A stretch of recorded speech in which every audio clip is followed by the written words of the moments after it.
Hello viewers, welcome to today's lecture on memory interfacing.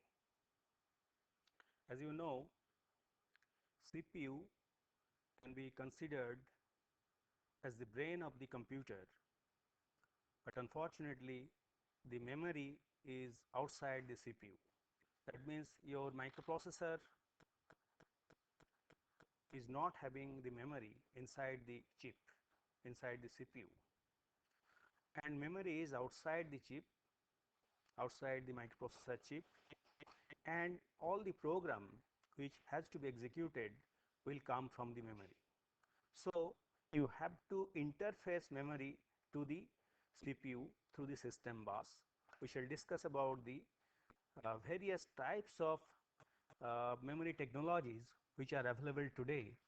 Let me give an overview of the different memory technologies available today before we discuss the way the memory interfacing is done.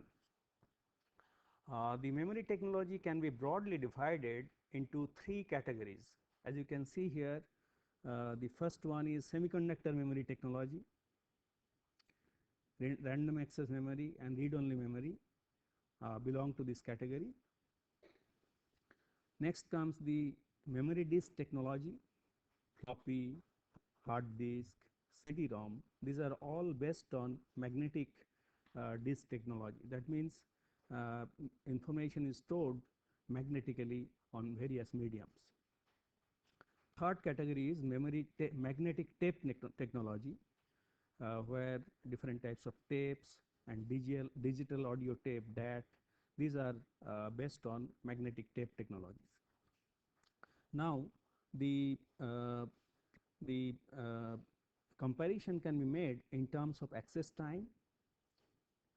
Access time is essentially the round trip delay between the CPU and the memory. CPU, as you know, sends the address which goes to the memory, and memory, after receiving the address, generates the data and which goes back to the CPU. So, this round trip delay is known as the access time. So, as you can see here, access time is smaller and smaller for as you go up. That means the magnetic tape technologies are slowest, or it takes time of the order of 1 second or even more than that.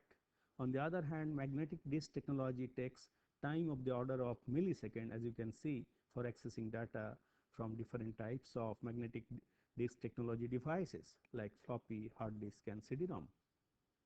On the other hand, semiconductor memory technology, semiconductor memory devices like RAM and ROM are much faster, which takes time of the order of nanosecond.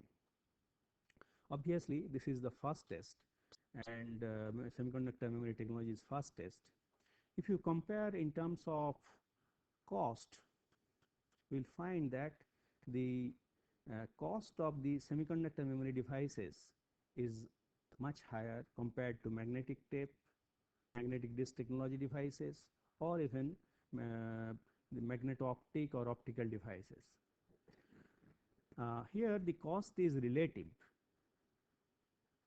I have not given any cost. It is relative cost, essentially cost per byte. And as you can see here, with year, the cost is decreasing. Say this is 1985, let's assume, and this is 1995. So, cost of all the different devices based on either semiconductor memory technology or magnetic disk technology or magneto-optic or optical technology, as you can see here, the costs are decreasing every year, and obviously in spite of that, you will find that these relative costs are remaining more or less same. That means the cost per byte of semiconductor memory devices is much higher compared to say hard disk based on magnetic technology. So, this cost performance, as you can see here, if you want higher performance, higher cost, and based on this these properties of access time, storage capacity and cost, the memory devices can be organized in a hierarchical manner. Let us see how we can organize the different types of memories in a hierarchical manner to get best cost performance. We can draw a diagram where the different memory technologies can be, hierarchical diagram can be shown. At the 0th level, we can keep the registers. As you know, registers are inside the CPU. So in the in a strict sense, you cannot say that this is outside, this is the memory technology, but this is the fastest memory which is available inside the CPU complex. So we can say that this is possibly the 0th level memory and which is inside the CPU. And next comes the main memory. Main memory can be considered in the level 1, and as you know, main memory is directly connected to the system bus, and as a result the it has to be fastest, the speed should be compatible with the CPU, and usually main memory devices main memory is used realized with the help of semiconductor memory devices.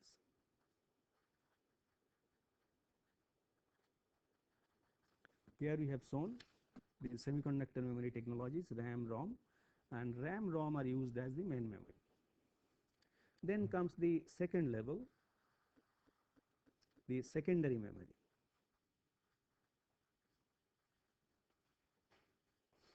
The secondary memory is implemented with the help of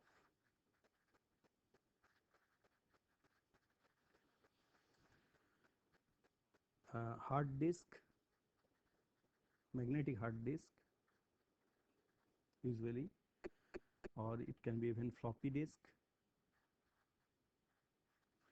and these are realized with the help of this magnetic disk technology. Obviously, this is little slower than relatively slower than about 3 to 4 order of magnitude slower than the semiconductor memory devices. Finally comes at the 4th level comes the backup memory.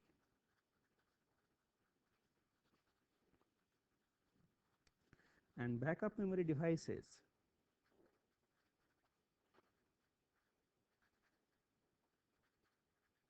are realized by using different types of tapes. For example, Dept, and in the early years bigger size tapes were used. So different types of tapes are used. Now we can categorize them in terms of several parameters. The most important parameters are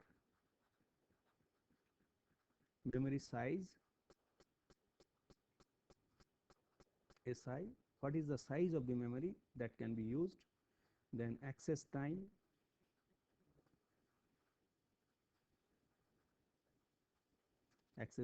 TI, then the cost.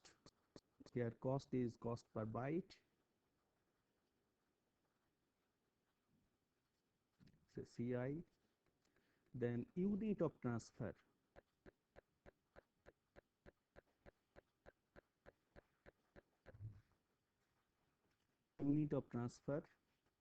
say unit of transfer, I can give it as say say MI, and then transfer bandwidth.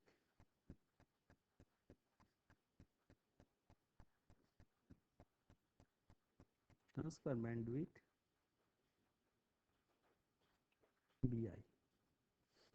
So these are the various parameters by which we can characterize the hierarchical organization. So if you look at the size, then you will find that the size is gradually increasing towards in this direction. That means the number of registers is relatively much smaller than the main memory, and secondary memory size is much larger than the main memory. Backup memory is much larger than the secondary memory. So this way. On the other hand, access time is also becoming more and more as you go to higher level. For example, registers are the fastest, then comes the main memory, then the secondary memory, then the backup memory. Unit of transfer, is also larger as you go towards this direction. That means registers are read in terms of bytes, main memories are read in terms of words, secondary memories are read in terms of sectors. On the other hand, backup memories are read in terms of blocks. So increasing size. On the other hand, bandwidth is obviously is more as you go up. That means the rate at which data transfer takes place is fastest in case of register, then comes the main memory, then comes the secondary memory, then comes the backup memory. Let me illustrate, let me try to explain this hierarchical memory organization with an analogy. Say the book you issue from the library. As you know, in a semester you get few books which can be issued from the central library. The books which you issue and can be kept in your drawer, and one or two books at a particular instant you will read one book which you will keep on the desk. The book you are keeping on the desk can be considered as the main memory. That means all the reading that you can do is the book which is on the desk.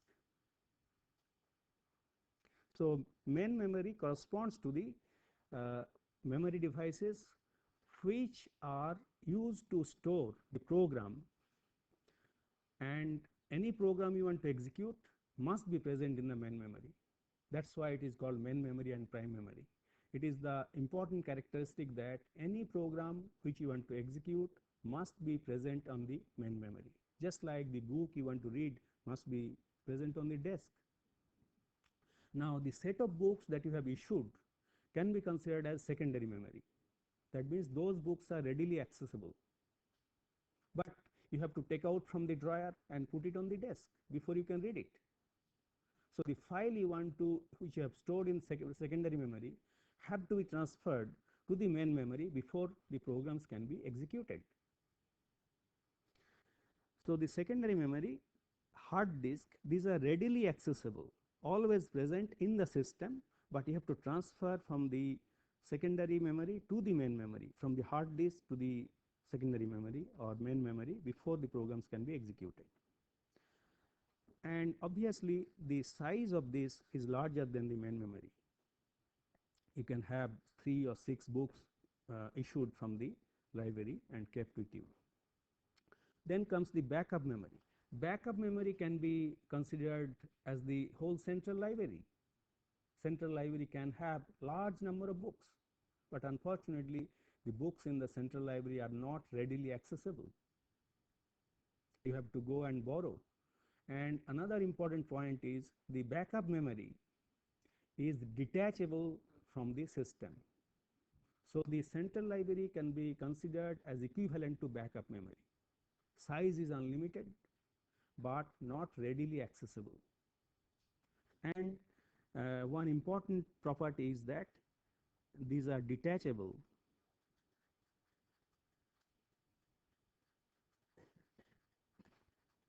from the system. That's why tapes, CD-ROMs, they can be used as the backup memory. So in this way, we try to get best performance.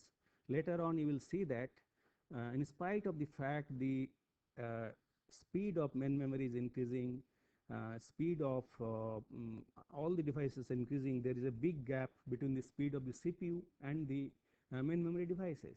To bridge the gap, another level of memory is used, which are known as cache memory, particularly in high performance computers, or nowadays in even your Pentium processors, these are available. And this is also the cache is also present as part of the CPU. So you can see this is how the hierarchical memory organization is done. But in today's lecture, our primary focus is on main memory. and we shall discuss how different types of main memories, particularly semiconductor memories, are used as main memory, and what are the different types of main memories used in with microprocessors. Particularly for small systems, the target of this course is not general purpose computers, as I have told many times. We are interested in making embedded systems, smaller systems, where the main memory will be mainly the semiconductor memory, and other memory devices may not be present at all. So let us focus on the main memory, which are primarily realized by using semiconductor memory devices.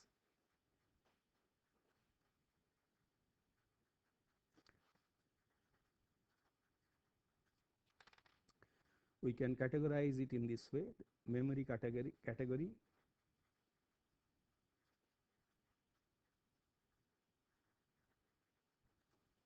then the eraser,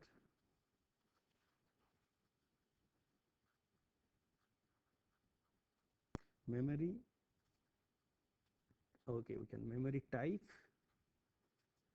This is one. These are the different types of memories. Then the category in which we group them. Then the erasure facility, erasing facility, write mechanism, and volatility. So these are the parameters by which you can categorize the different memory devices. Write mechanism,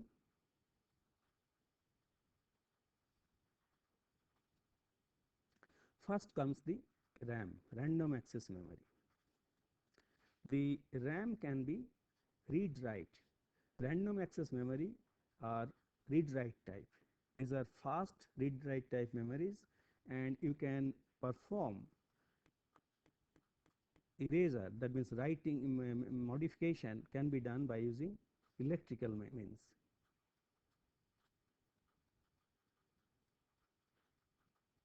Electrically, you can perform erasing electrically, and the erasing can be done byte level. That means modification can be done at byte level. And write mechanism is also electrically.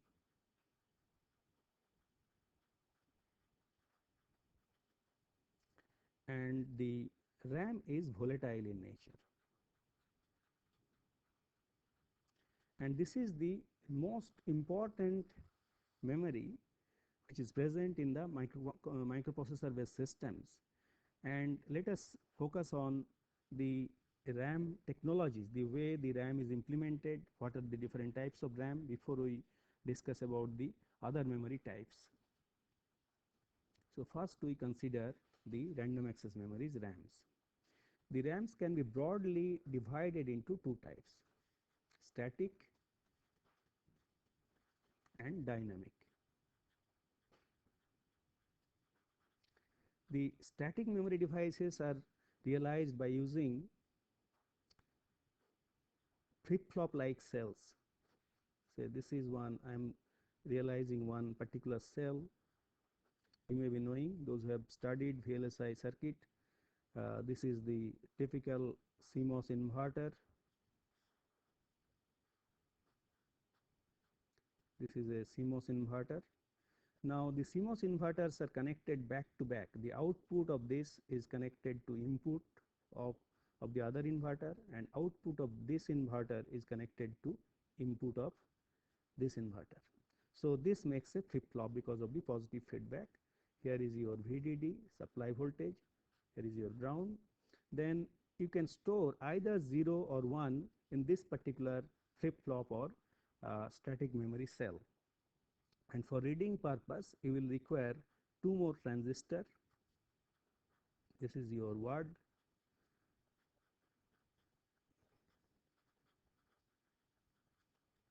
And here goes 2 lines. This is your bit level reading, and this is your word level reading. This is your bit and bit bar. So here you can see 1, 2, 3, 4, 5, 6. This is the 6 transistor, typical 6 transistor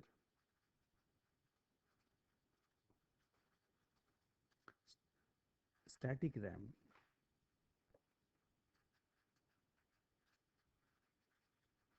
Cell.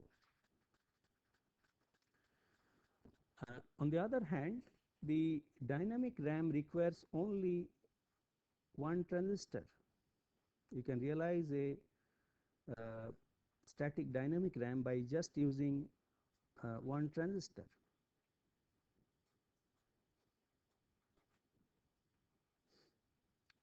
This is your row and here is your column. Row. You will see that memories will be organized in rows and columns. This is the storage capacitor.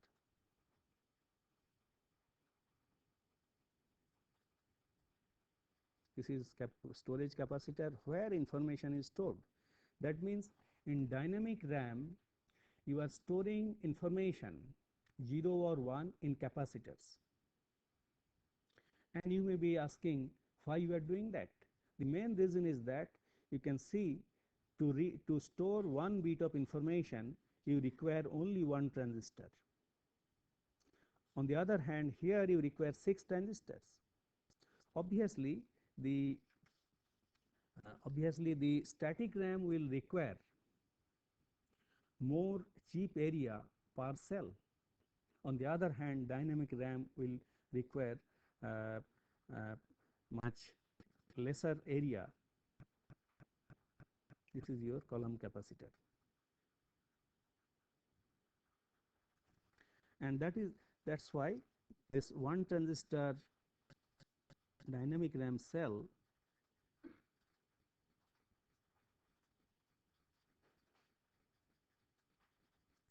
dynamic RAM cell is widely used for implementing dynamic RAMs. Obviously, the static RAM is widely used, particularly in small systems, because you will see that the dynamic RAM, although has some advantage, the capacity of the chip is much higher, about 4 times. That means by using the same technology, a single chip can accommodate 4 times the memory size of the corresponding static RAM. That means the dynamic RAMs are denser, but dynamic RAMs has the problem you are storing information is in capacitors, which is essentially the drain to substrate capacitor. And this capacitor is leaky.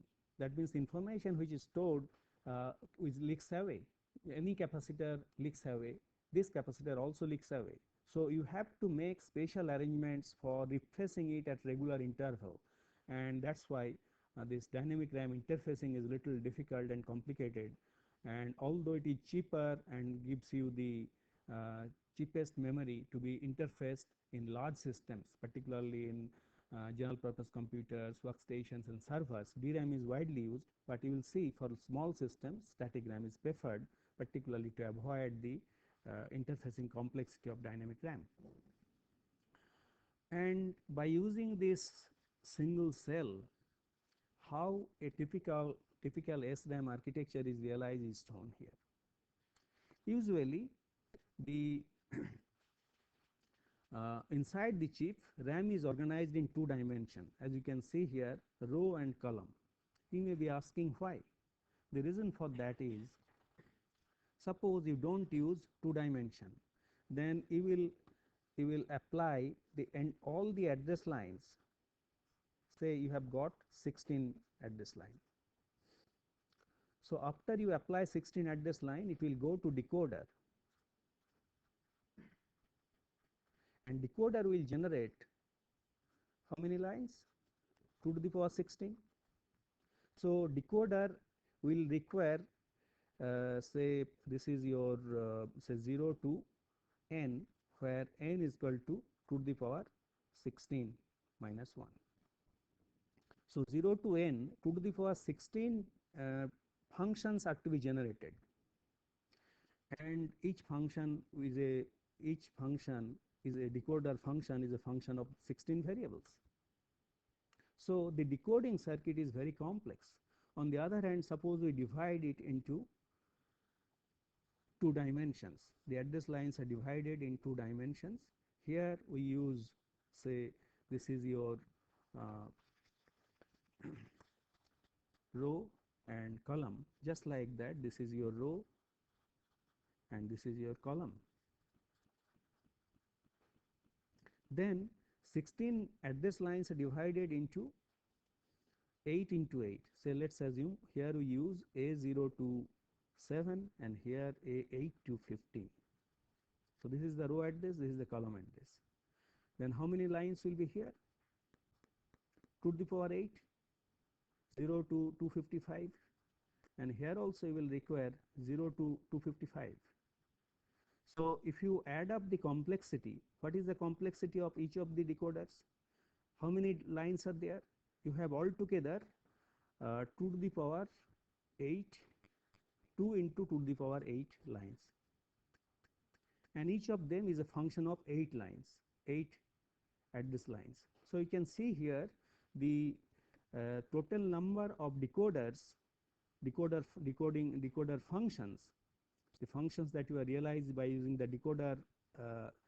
decoder section is much smaller here, about root n times. So here the complexity is root n times compared to n times the complexity here. So here root n times, here root n times. And as a consequence, in all the memories, the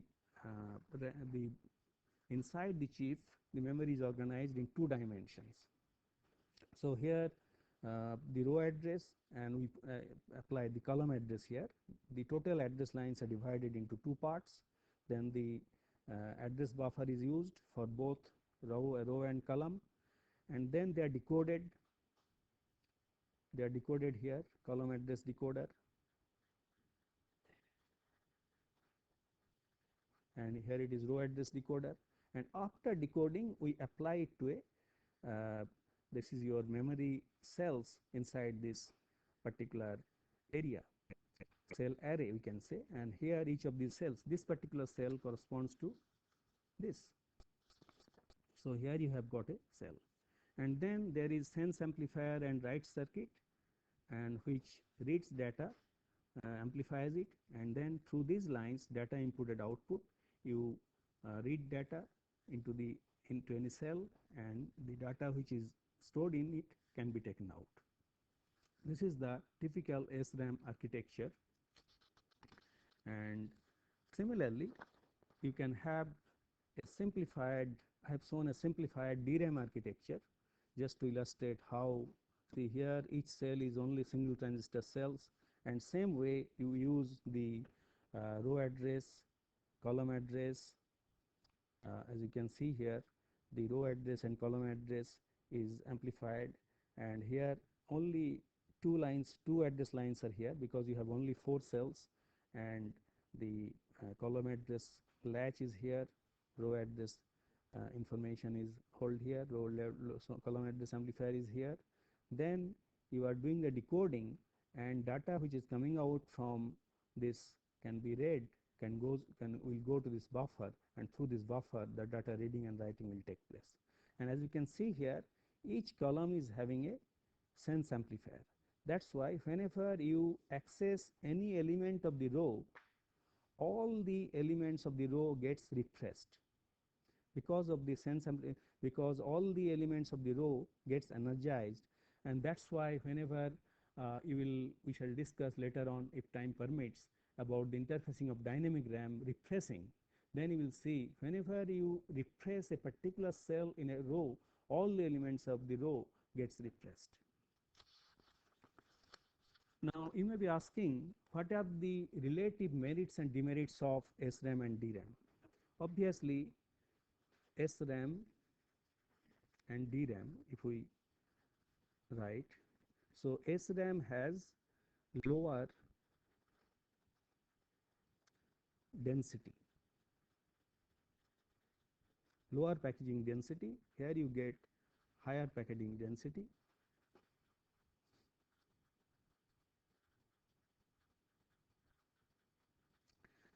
and SRAM has been found to be faster.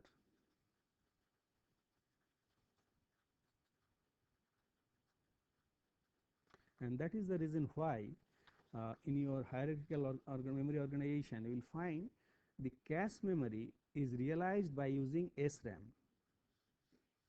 On the other hand, in most of the computer systems, the main memory is implemented by using dynamic RAM. So it is less faster,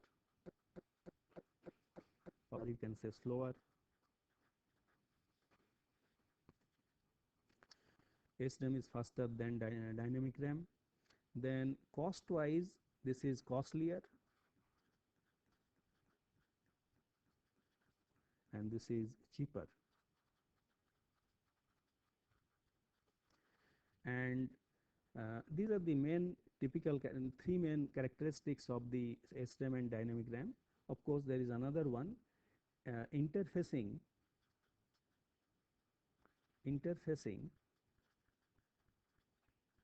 simpler. Here, as I have already mentioned, you have to use refreshing for the memories, as well as we shall see that the row address and column address do not come simultaneously, and as a consequence the interfacing is very complex. Interfacing complex or difficult, you can say. And because of these reasons, SRAM is widely used in small system instead of DRAM. Now, after discussing the random access memories, let us focus on the second type, ROM, read-only memory. And read-only memory is only, you can perform only read operation. So erasing is not possible.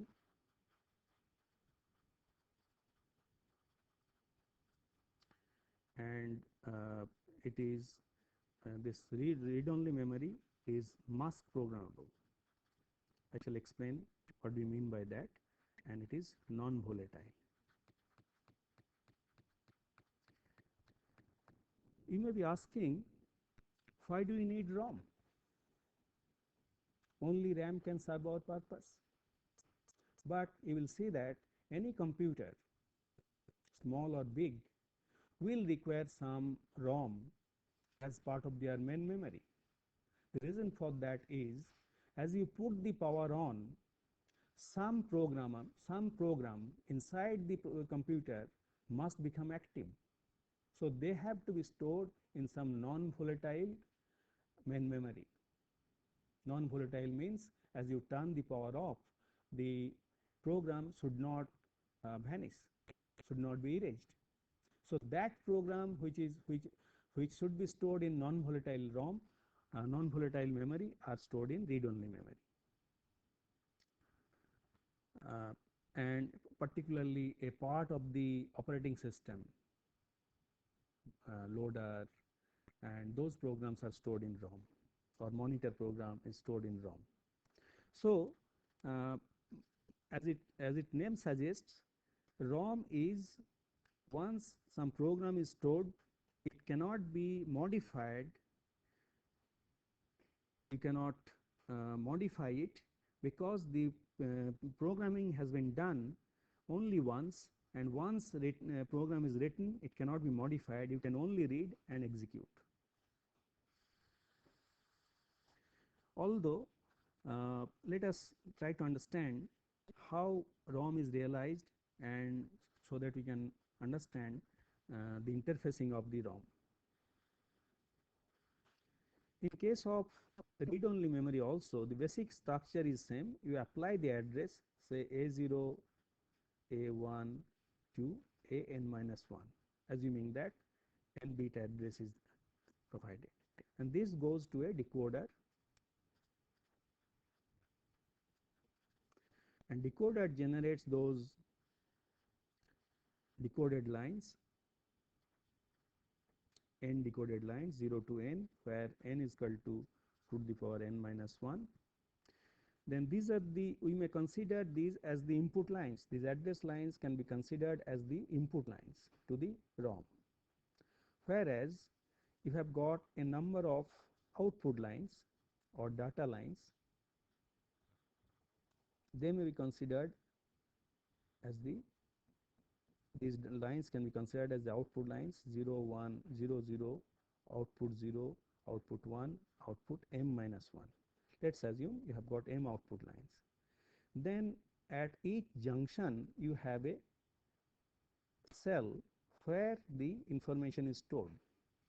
In the simplest form, I have blown it up. It can be a diode. You can have a diode. That means whenever this is 1, whenever you have applied an address and this particular line is selected, this is 1, then through this diode that 1 will come to this line, to this output. So if this diode is present, then that information which is on this decoded line will come to this output. If this diode is not present, then it will not come. So at the time of fabrication, this diode is fabricated or it is removed. So in each cell, while fabricating in the factory, while making the mask of the VLSI chip, either this diode is present or not present. So based on that, the ROM program is done, and as a result, once program is done, it cannot be modified in future. Of course, not only diode, you can use transistors as well. For example, this is the two lines. You can put one MOS transistor, NMOS transistor. Now this MOS transistor, if it is present, then again if this is 1, this becomes 0. In this case this becomes 0. Normally it is 1. On the other hand, if this line is not fabricated, then irrespective of whatever is present on this line, nothing will come. So this is how the read-only memory is realized. And each cell can be a single diode or a transistor, as you can see. And as a consequence, ROM has relatively larger capacity than ROM has relatively larger capacity than RAM. A particular chip can accommodate large number of memory cells. Of course, the concept of ROM has been extended in the subsequent years, leading to other types of ROM like electrically programmable ROM. This is also read-only. You can say that read mostly. Most of the time we'll be doing the reading. And here you can perform the erasing, and you can perform the erasing by full chip level. That means whenever you do erasing, all the contents of the chip will be erased, and writing can be done electrically,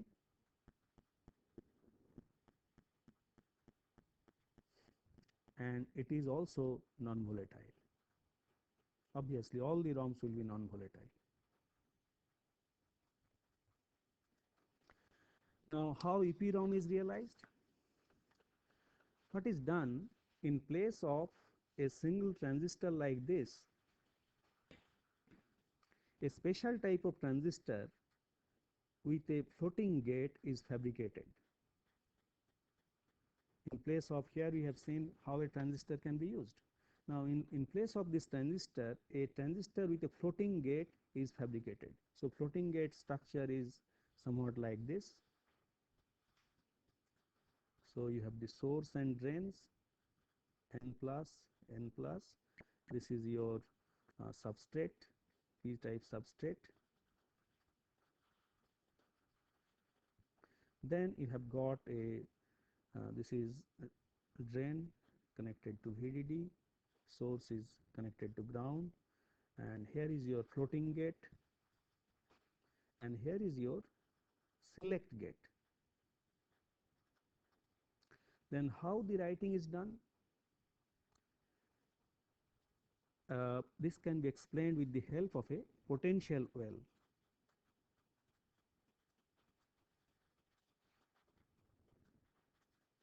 As you know, this transistor will be on whenever you apply positive voltage on the gate. Then some channel is created and the transistor is on. But because of the presence of the floating gate in that insulating region, normally by applying small voltage this transistor will not be on. But the insulation has been done in such a way that this kind of uh,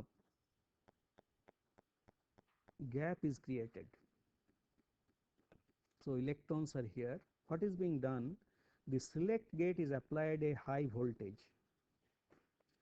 such that the electrons are falls into this soil.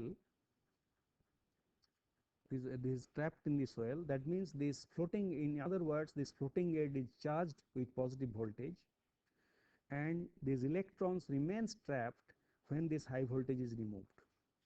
And this oil is so permanent that it will remain until we don't disturb it. That means by applying high electric voltage, you can charge this floating gate and put the electrons there, and then all this channel turns on. How do you erase it? The erasing can be done by applying ultraviolet light. So with the help of photons of suitable frequency, you bombard the electron. So the electron gets energy from the photon and comes out of this oil. So here, as you can see here, this charge of this gate will be dissipated as you expose it to ultraviolet light for say about 20 minutes. So whenever the erasing is done, the entire cell gets erased. That means that's why I have written full chip level erasing is done. Obviously,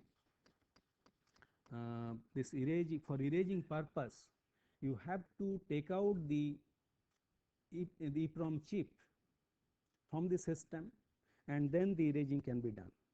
So this is not a very good idea. You have to take out the chip from the system, then you have to put it in some kind of ultraviolet light, then you can do the erasing. And for programming also, you have to use a special device known as EEPROM programmer, which has the facility for applying high voltage to those select gates, and programming can be done. So you have to do erasing and writing offline. On the other hand, whenever you are using it, obviously you can use it online, but then the erasing and writing is very difficult. Another ROM was marketed, which is known as electrically erasable ROM, erasable programmable ROM. That means here you can, this is read mostly, here in this case you can do modification electrically.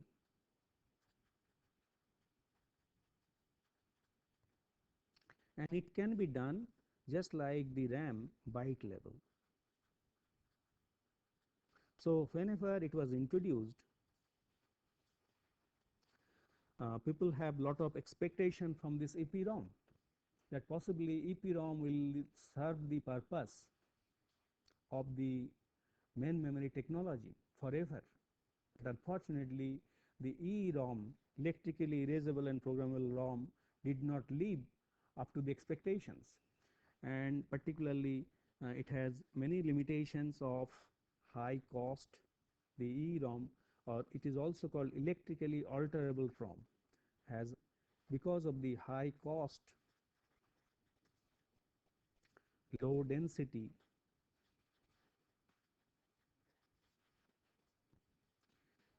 and most important is not very reliable, unreliable.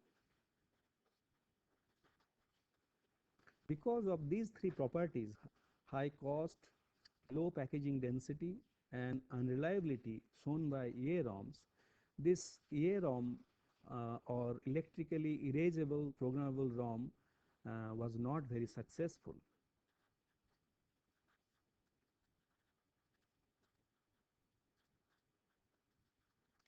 And as a result, this was replaced by one of its cousin, which you may call flash memory. This is also read mostly, but here the only thing that the different from EROM is that eraser is not uh, mm, not byte level but chip level. That means erasing can be done chip level. All the elements are erased in a flash, and this can be done electrically.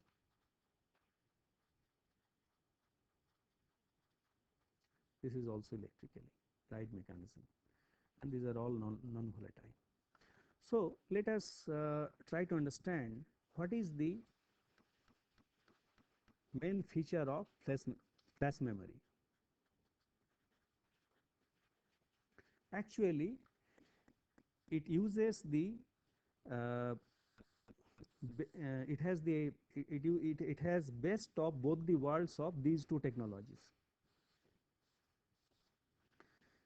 EPROM and EEROM, EEPROM.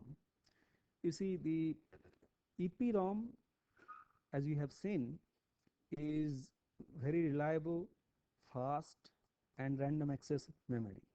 On the other hand, EEPROM is not very reliable. So what has been done with the high reliability and low cost of EPROM, the electrical erasing facility has been added in flash memory.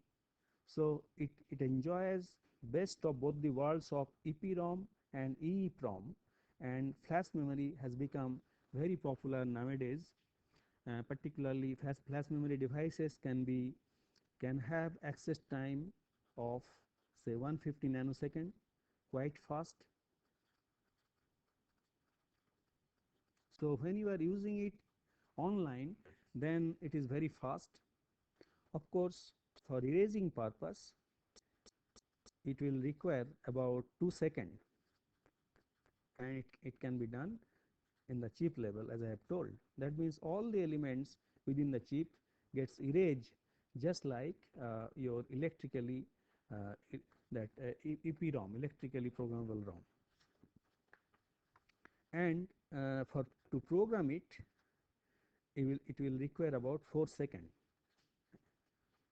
So entire chip can be programmed in about 4 seconds. And the advantage of flash memory is that you can write over and over again. You can modify the contents over and over again, and at the same time it is non-volatile, and you can do the reading and writing 1,000 times, 1,000 cycles of erasing and writing. Writing is possible in case of flash memory. So flash memory is becoming very popular and is being widely used in most of the embedded system nowadays. Now comes the question of chip packaging. We have discussed the various types of technologies. Obviously, the main memory all are implemented by using semiconductor memory technology, and obviously they are available in the form of chips, and each chip will be provided with address lines, say A0 to N-1, n address lines, data lines. Data lines will be say 0 to M-1, assuming that there are m data lines. The m can vary from 0 to some number, 8 usually. Then you have to provide the power supply line, VDD, ground line,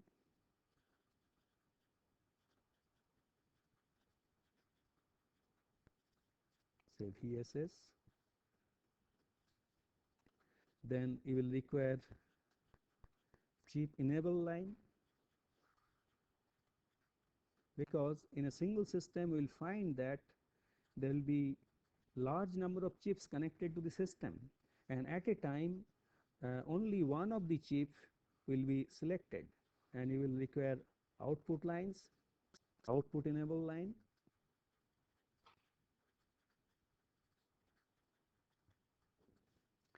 and finally to perform reading and writing you will require read write control line. So this is output enable, so read write control line. So these are the various lines which must be provided to the chip, so that the inside the chip can be addressed. I mean, the information stored in the devices can be accessed from outside. Let us consider 3 examples. One is ROM, essentially EEPROM, which is the most popular device. This is your RAM, 6116 static RAM, SRAM, which has the capacity of 2K into 4. By 2K into 4 I mean it has got 2K words. So it has got A0 to 10 address line, 11 address lines are required to address 2K lines, 2K locations. Then it has got chip select, output enable, and write enable lines for control purposes, and it is 8 means it has got 8 lines, data lines, D0 to 7. Then it has got, so this is your static RAM, a typical static RAM chip, 2716 EEPROM, another which is also very popular. It has the same organization as the 2K into 8, and the various lines provided for accessing is A0 to 10, then data lines D0 to 7.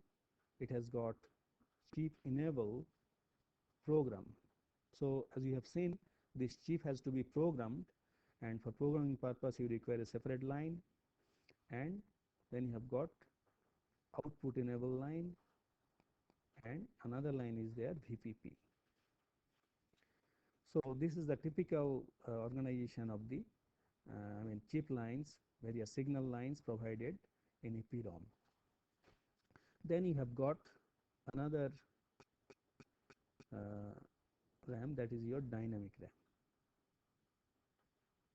64K into 1. So you see the capacity is much higher than the static RAM or EEPROM. Here, as I told, the address lines are applied in multiplexed form. I shall explain in my next class why this is required, why it has been done. This is your row address select, that means row address and column address are applied separately.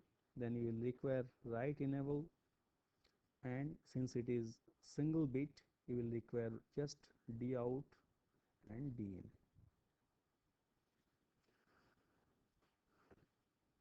So we can conclude this lecture by saying that we have discussed about different memory technologies which are used in microprocessor based systems.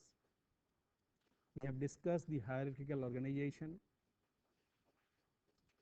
starting from the registers, main memory, secondary memory, and backup memory, their need, and also we have discussed the different types of semiconductor memory devices used as main memory devices, particularly RAM, different types of ROM.